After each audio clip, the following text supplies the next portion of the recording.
So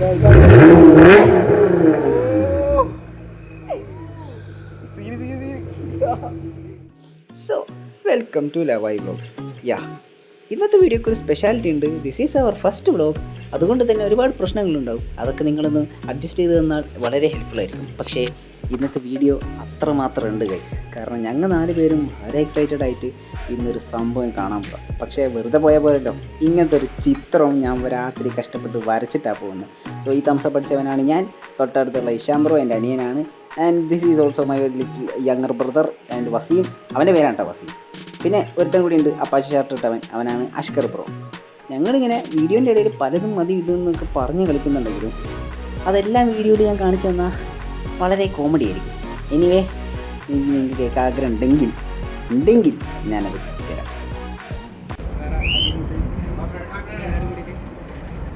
സാധനം കൊണ്ടുകൊടുക്കാൻ പോകാം. അപ്പം അതാണ് കേസ് അവസ്ഥ. നമ്മൾ വളരെ സന്തോഷത്തോടാണ് പോകുന്നതെങ്കിലും ഇച്ചിരി പേടിയുണ്ട്. കാരണം എന്ന് വെച്ചാൽ ഞങ്ങളോട് ആ വണ്ടിയുടെ ഓണർ വരാൻ പറഞ്ഞത് ഏകദേശം 3 മണിക്കാണ്. പക്ഷേ ഞങ്ങൾ എല്ലാം കഴിഞ്ഞ് വളരെ കഷ്ടപ്പെട്ട് റെഡിയായി വന്നപ്പോഴേക്കും ഇതിപ്പോൾ പൊന്നാനി എത്തിയിട്ടുള്ള ഭാഗ്യമാണ്. ടൈമെല്ലാം നോക്കുമ്പോൾ നമുക്ക് മനസ്സിലാവും 3:13. അപ്പോൾ അതാണ് അവസ്ഥ. ഇനിയിപ്പോൾ എന്തായാലും ഞാൻ ആ ചിത്രത്തിൻ്റെ കഥ പറഞ്ഞുതരാം. ഈ ചിത്രം ഞാൻ വരയ്ക്കുന്നത് വെച്ചാൽ ഞാൻ പെട്ടെന്ന് വരച്ച ചിത്രമാണ്. സാധാരണ ഞാൻ ചിത്രമൊന്നല്ല കൊടുക്കാൻ പ്ലാൻ ചെയ്തത്. ഞാനിപ്പോൾ പേപ്പർ ക്രാഫ്റ്റൊക്കെ ചെയ്യുന്ന ഒരാളാണല്ലോ. അപ്പോൾ ഞാൻ ഒരു പേപ്പർ കാർ ഉണ്ടാക്കി അവർക്ക് കൊടുക്കാമല്ലോ എന്നൊരു മൈൻഡ് സെറ്റായിരുന്നു എനിക്കുണ്ടായിരുന്നത്. പക്ഷേ എന്ത് ചെയ്യാനാ, ഇതിൻ്റെ ഒരു ടെംപ്ലേറ്റ് ഞാൻ കുറേ തപ്പിയിട്ടും കിട്ടിയില്ല. പിന്നെ ഞാൻ തന്നെ ഉണ്ടാക്കാൻ നോക്കി, അതും നടന്നില്ല. അപ്പോൾ ഏതായാലും നമ്മളെ പഴയ ഒരു കഴിവാണ് ചിത്രം വര. അതൊന്ന് തുടച്ച് മിനിച്ചെന്ന് എടുക്കാമെന്ന് വിചാരിച്ചു. സോ രാത്രി ഏകദേശം എല്ലാം കഴിഞ്ഞ് വന്നപ്പോഴേക്കും 2 മണിയൊക്കെ ആയി. എന്തായാലും ആദ്യത്തെ പ്രാവശ്യം വരച്ചൊന്നും അത്ര റെഡി ആയില്ല. ആദ്യത്തെ പോലെ ഞാൻ കാണിച്ചു തരാം. ഇതായിരുന്നു ആദ്യത്തെ അവസ്ഥ. പിന്നെ അതൊന്നുകൂടി ഒന്ന് വരച്ച് കഴിഞ്ഞപ്പോൾ ഇതുപോലെ ഇന്ന് ഫസ്റ്റ് സ്കെച്ച്.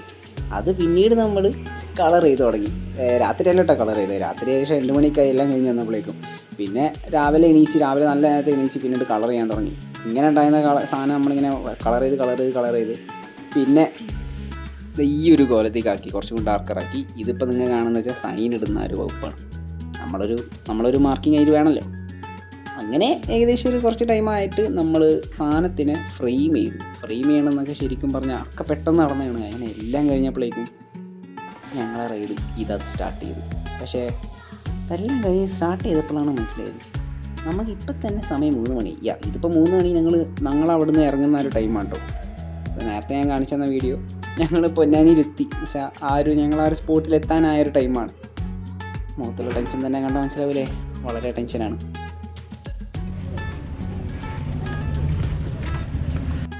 ടെൻഷൻ അടിച്ചിട്ട് കാര്യമില്ലല്ലോ എന്ന് മനസ്സിലാക്കി ഞങ്ങൾ. പിന്നെ അവിടെ ഏതായാലും വരുന്നോട് വെച്ച് കാണാമെന്നുള്ള മൈൻഡ് സെറ്റ് ഞങ്ങൾ ഫസ്റ്റ് ബസ് സ്റ്റാൻഡിൽ ഇറങ്ങി കഴിഞ്ഞപ്പോഴേക്കും സമയം ഏകദേശം ഓൾമോസ്റ്റ് ഒക്കെ ആയിട്ടുണ്ടായിരുന്നു. പക്ഷെ എന്നാലും പറഞ്ഞിട്ട് കാര്യമില്ലല്ലോ, ഞങ്ങളങ്ങനെ അടുത്ത ബസ് കയറാൻ വേണ്ടി റെഡിയായി.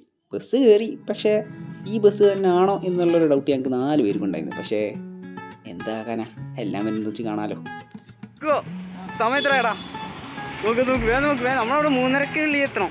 3:20 കയ്യിൽ ഇതാ സാധനമുണ്ട്. നമ്മളാ വീട്ടിലേക്ക് നടന്നുകൊണ്ടിരിക്കുന്നു. ബസ് ഇറങ്ങി. വേറെ വഴിയില്ല, ഇവിടെ നല്ല തിരക്കുള്ള റോഡാണ് കഴിച്ചത്. ഇത് അങ്ങനെ ഫൈനലി ഞങ്ങൾ 4 പേരും ഓൾമോസ്റ്റ് 3:30 ഓടി എത്തണം എന്നുള്ള മൈൻഡിൽ അവിടെ കിട്ടി. പിന്നീടാണ് മനസ്സിലായത് ആളൊന്നും അവിടെ എത്തിയാൽ മെസ്സേജ് അയക്കാൻ അല്ലെങ്കിൽ കോൾ ചെയ്യാനും പറഞ്ഞിട്ടുണ്ടായിരുന്നു. പക്ഷേ എൻ്റെ ഫോണിലാണെങ്കിൽ കാശുമില്ല, നെറ്റുമില്ല. അങ്ങനെ എന്ത് കേട്ടണമെന്ന് ആലോചിച്ചിരിക്കണതിനേക്കാളും മുമ്പ് തന്നെ അഷ്കർ ബ്രോ നേരെ പോയി അവിടെയുള്ള ബെല്ലും അടിച്ച് ആൾ വെറുപ്പിച്ച്. പിന്നെ ഞങ്ങൾ 4 പേരും ഭയങ്കര ഞെട്ടലായി. ആൾ വരുമോ പോവോ? പിന്നെ ഉള്ളതാണ് കാണൽ.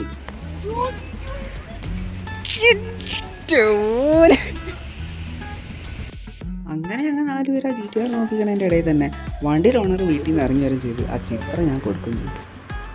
ആളും happy, at the same time ഞാനും ഹാപ്പി. അങ്ങനെ നമ്മളൊരു മൊമെൻ്റൊക്കെ അവിടെ ഉണ്ടാക്കിയിട്ട് നമ്മൾ നേരെ ആ GTRൻ്റെ അടുത്തേക്കത് പോയി. എൻ്റെ പൊന്നെ, ആ വണ്ടി കാണുന്നതിൻ്റെ ആ ഒരു ലുക്ക് ഉണ്ടല്ലോ, അതൊരു എക്സ്പീരിയൻസ് ചെയ്യേണ്ടത്. നേരിട്ട് കാണാനാണ് ആ വണ്ടിയുടെ ലുക്ക് ശരിക്കും വേറെ ലെവല. വീഡിയോ കാണുന്ന പോലെ ഒന്നുമല്ല. അപ്പോൾ ആൾ പറഞ്ഞ് 2 ദിവസത്തോളമായി വണ്ടി ഓണാക്കിയിട്ട് കോൾഡ് സ്റ്റാർട്ട് കേൾപ്പിച്ചു തരാം. അപ്പോൾ അതാണ് ഗൈസ് ഇനി കാണാൻ പോണത്. ഇനി കാണാൻ ഫുള്ള് വേറെ ലെവല. സീന്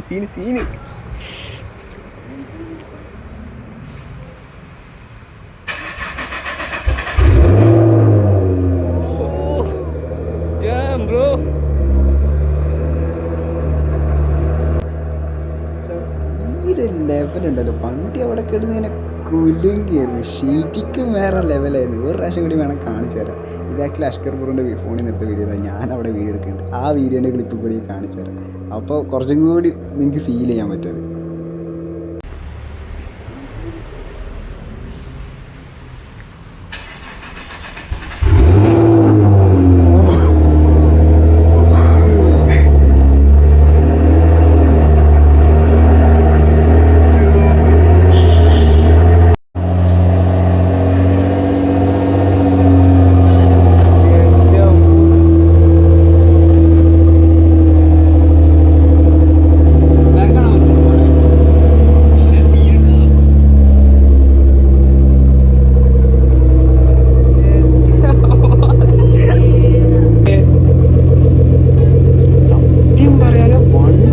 കിട്ടുന്നിങ്ങനെ വിറക്കിയായിരുന്നു.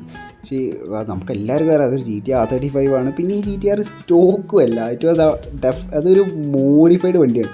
ലൈക്ക് ഈ വണ്ടിക്ക് ഇയാൾ ഏകദേശം ആൽഫ ട്യൂൺ ചെയ്തിട്ടുണ്ട്. സ്റ്റേജ് 2 ആൽഫ ട്യൂണാണ് ഈ വണ്ടി ചെയ്തിരിക്കുന്നത്. അതുകൊണ്ട് തന്നെ ആ വണ്ടിയുടെ ലെവൽ ആജാതി മാരക ലെവലായിരുന്നു.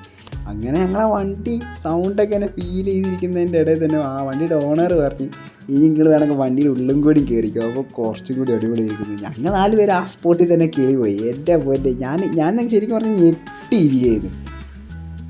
അങ്ങനെ ഇതാണ് ഗൈസ് GT-Rൻ്റെ ഉള്ളിൽ. സത്യം പറയാലോ, ഞാൻ ലൈഫിൽ ആദ്യമായിട്ടാണ് ഒരു സൂപ്പർ കാറിൻ്റെ ഉള്ളിൽ കയറുന്നത്. ഞാൻ ഇന്നേ വരെ സൂപ്പർ കാറിൻ്റെ ഉള്ളിൽ കയറിയിട്ട് പോലുമില്ല. ആൾ ഞങ്ങളെ കയറ്റുമെന്ന് ഞാൻ ഒരിക്കലും എക്സ്പെക്റ്റ് ചെയ്തില്ല.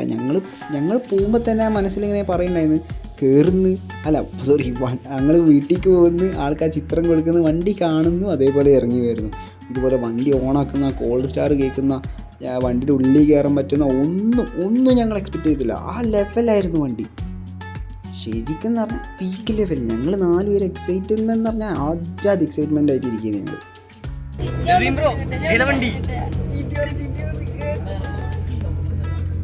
അങ്ങനെ ഞങ്ങൾ കുറച്ച് നേരം വണ്ടിയുടെ ഉള്ളിലൊക്കെ ഇരുന്ന് വണ്ടിയുടെ ഉള്ളൊന്ന് കണ്ടതിന് ശേഷം പിന്നെ ആള് പറഞ്ഞ് വണ്ടി വേണമെങ്കിൽ പുറത്ത് കിട്ടാറാണ്.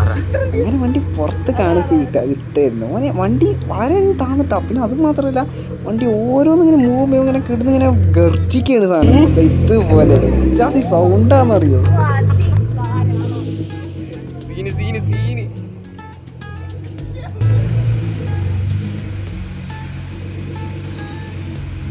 അങ്ങനെ പിന്നെ വണ്ടി ഒന്ന് പുറത്ത് കിട്ടിട്ട് ഞാൻ ഒരു പ്രാവശ്യം കൂടി വണ്ടിയുടെ ഉള്ളിലൊന്ന് കയറി നോക്കി. അത് എന്തിനാ വെച്ചാൽ വണ്ടി എനിക്ക് ഫിറ്റാണെന്നും കൂടി ഒന്ന് ചെക്ക് ചെയ്യാൻ വേണ്ടിയിട്ട്. നമ്മൾക്ക് വലുതായിട്ട് പറയാൻ പറ്റില്ല, നമ്മളൊക്കെ എടുത്താലാ ഇനി എങ്ങാനും.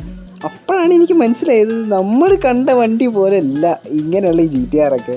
നമ്മൾ വണ്ടിയിൽ കറക്റ്റിൽ ഇരുന്നാൽ പോലും എനിക്ക് പേഴ്സണലി വണ്ടിയുടെ ഫ്രണ്ട് ഒരു പൊടിക്ക് പോലും കാണില്ല. ഇനിയിപ്പോൾ വണ്ടിയുടെ എക്സോസ്റ്റിനോട് നല്ലപോലെ കാണിച്ചു തരാം.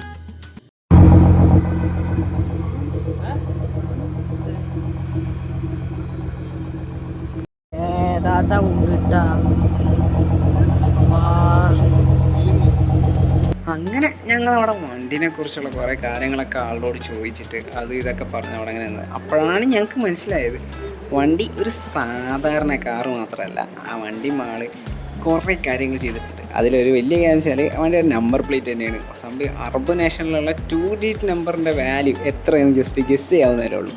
അതുമാത്രമല്ല, ആളോട് കുറച്ചും കൂടി വിശദമായി ചോദിച്ചപ്പോൾ മനസ്സിലായത് വണ്ടി ആൾ സ്റ്റേജ് 2 ട്യൂണാണ്, അതും ആൽഫ ട്യൂൺ. പിന്നെ വണ്ടിയുടെ ലുക്ക് കണ്ടാൽ തന്നെ അറിയാം അത് സ്റ്റോക്കല്ല, അത് മോഡിഫൈഡ് ആണ്. നമ്മളെ 2025 നിസ്മോ GT-Rൻ്റെ കിറ്റാണ് 2016 കയറ്റിയിട്ടുള്ളത്. അപ്പോൾ ആണ് വണ്ടിയുടെ ഹുഡ് ഒന്ന് തുറന്ന് കാണിച്ചു തരാമെന്ന് പറഞ്ഞു. അപ്പോൾ അതാണ് ഇനി കാണാൻ പോകുന്നത്. അങ്ങനെ ഞങ്ങൾ ജസ്റ്റ് ഒന്ന് നിന്ന് വണ്ടിയുടെ ഹുഡ് തുറക്കാൻ പോകുന്ന ആ ഒരു മൂമെൻറ്റ്. GT-Rൻ്റെ ഹുഡ് എൻ്റെ വണ്ടിയുടെ എഞ്ചിന് രക്ഷയല്ലേ. നമ്മൾ എനിക്കൊറ്റ നോട്ടത്തിൽ കണ്ടിട്ട് വണ്ടി എന്തൊക്കെ ചെയ്തെന്ന് ഒരു ഐഡിയ കിട്ടിയില്ല. പക്ഷെ ആളൊന്ന് പറഞ്ഞു തന്ന് എന്തൊക്കെ ചെയ്തെന്ന്. അപ്പോൾ കണ്ടപ്പോൾ മനസ്സിലായി ആളെ ശരിക്കും കാശ് എറിഞ്ഞിട്ടുള്ളത് കാര്യം. അങ്ങനെ ഞങ്ങളവിടെ കുറച്ച് നേരം നിന്നപ്പോഴേക്കും തന്നെ കുഴപ്പമില്ലാത്തൊരു മഴയും പെയ്തു. ആ മഴയത്ത് ആ വണ്ടി കെടുക്കുന്നതിൻ്റെ ആ ഒരു ഫീലുണ്ടല്ലോ, അത് പറഞ്ഞറിയിക്കാൻ തന്നെ പറ്റത്തില്ല. ആ രക്ഷയില്ലാത്ത ലുക്കായിരുന്നു. കാരണം വെച്ചാൽ ആ ഒരു വണ്ടി ഇങ്ങനെ ഓണാക്കിയിട്ടുള്ള ആ സൗണ്ടും ആ ഒരു ചെറിയ മഴയും വണ്ടിയുടെ ആ ഒരു ലുക്കും ശരിക്കും അടിപൊളിയായിരുന്നു. അങ്ങനെ ഞങ്ങൾ കുറച്ച് നേരം നോക്കി നിന്നപ്പോൾ ഞങ്ങൾ ഏകദേശം ഇറങ്ങാനായി. പിന്നെ ആൾ പറഞ്ഞ് വണ്ടി കയറ്റിയിടാന്ന്. അങ്ങനെ പിന്നെ ഇനി വണ്ടി കയറ്റിടുന്ന സമയത്താണ് ആൾ വണ്ടി ഒന്ന് റെവ് ചെയ്ത്. ഞങ്ങൾ ആ ഒരു കാര്യം ശരിക്കും മറന്നിരിക്കുകയത്. പിന്നെ എല്ലാം കഴിഞ്ഞിട്ടാണ് ഞാൻ ആലോചിക്കുന്നത് വണ്ടി നമ്മൾ നല്ലപോലെ റെവ് ചെയ്തില്ല.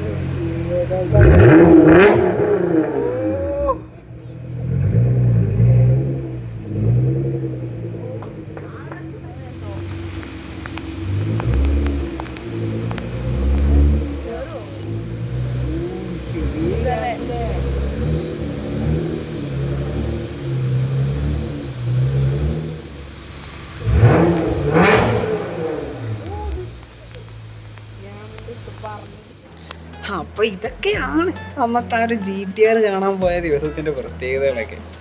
ശരിക്കും പറഞ്ഞാൽ വല്ലാത്തൊരു എക്സ്പീരിയൻസ് ആണ്. എന്തൊക്കെ പറഞ്ഞാലും താങ്ക്സ് ടു ദ ഓണർ. ആ വണ്ടിയുടെ ഓണറിനാണ് ഏറ്റവും വലിയ താങ്ക്സ്. കാരണം ഞങ്ങൾ 4 ആൾക്കാർ നമ്മുടെ ഒരു വലിയ ആഗ്രഹം തന്നെയാണ് സാധിച്ചതിന് ശരിക്കും എത്ര താങ്ക്സ് പറഞ്ഞാലും മതിയാവത്തില്ല. വണ്ടിയുടെ ഉള്ളിൽ കയറ്റിയതും എല്ലാതും ഇപ്പോഴും ഞങ്ങൾക്ക് 4 പേർക്കും മറക്കാൻ പറ്റാത്തൊരു അനുഭവമാണ്. ഞങ്ങൾ ഒരിക്കലും എക്സ്പെക്റ്റ് ചെയ്തില്ല ഇങ്ങനത്തെ ഒരു വണ്ടി കാണാൻ പറ്റും, നേരിട്ട് ഇതുപോലെ കാണാൻ പറ്റുന്ന ഒരിക്കലും എക്സ്പെക്റ്റ് ചെയ്തിട്ടുണ്ടായിരുന്നില്ല. എന്തൊക്കെ പറഞ്ഞാലും വല്ലാത്തൊരു എക്സ്പീരിയൻസ് തന്നെയായിരുന്നു. അപ്പോൾ നമ്മളെ ചാനലിൽ ഇതുപോലെയുള്ള വീഡിയോസ് ഇടാൻ തന്നെയാണ് ആഗ്രഹം. എനിക്കങ്ങനെ വലിയ വ്ലോഗ് ഇടാനും ഒന്നും അറിയത്തൊന്നുമില്ല. അപ്പോൾ അതുകൊണ്ട് ഒരുപാട് കുഴപ്പങ്ങൾ ഈ ഒരു വീഡിയോയിൽ തന്നെ കുറേ ഉണ്ടായിരുന്നുണ്ട് എന്നൊക്കെ നല്ലപോലെ മനസ്സിലായിട്ടുണ്ട്. എന്തൊക്കെ പറഞ്ഞാലും നെക്സ്റ്റ് വീഡിയോയിൽ നമ്മൾ പരമാവധി സെറ്റ് ചെയ്യാൻ നോക്കാം. പിന്നെ സബ്സ്ക്രൈബ് ചെയ്യണമെന്നോ ലൈക്ക് ചെയ്യണമെന്നോ ഒന്നും പറയുന്നില്ല. അതൊക്കെ നിങ്ങൾക്ക് ഇൻട്രസ്റ്റ് ഉണ്ടെങ്കിൽ ജസ്റ്റ് ലൈക്ക് ചെയ്താൽ. കാരണം എല്ലാ സമയത്തും എനിക്ക് വീഡിയോ ഇടാനൊന്നും പറ്റത്തില്ല. ഇതുപോലെ വല്ല കാറ് കാണാൻ പോകുമ്പോൾ മാത്രം അതിന് വേണ്ടി മാത്രമായിട്ടാണ് ഈ ലവായ് ക്രാഫ്റ്റ്സ് വ്ലോഗ് ഞാൻ ഉണ്ടായിട്ടുള്ളത്. ഇനി നിങ്ങൾക്ക് വല്ല സജഷൻ ഉണ്ടെങ്കിൽ ഡെഫിനറ്റ്ലി അത് കമൻറ്റ് ചെയ്യും. നമുക്ക് നോക്കാം എന്തൊക്കെ ഇനി നമുക്ക് ചെയ്യാൻ പറ്റുന്നു. അപ്പോൾ ഗൈസ് ഇത്രയുള്ള ഇന്നത്തെ വീഡിയോ. എന്തായാലും നെക്സ്റ്റ് വീഡിയോയിൽ ഇനി കാണാം. So we are signing off. ഇനിയിപ്പോൾ എന്തായാലും ഞങ്ങൾ വീട്ടിലേക്ക് എത്തി. എന്നിട്ടുള്ള വീഡിയോസ് അതൊന്നും എടുക്കാൻ പറ്റിയില്ല. അപ്പോൾ എന്തായാലും bye, see you soon next video.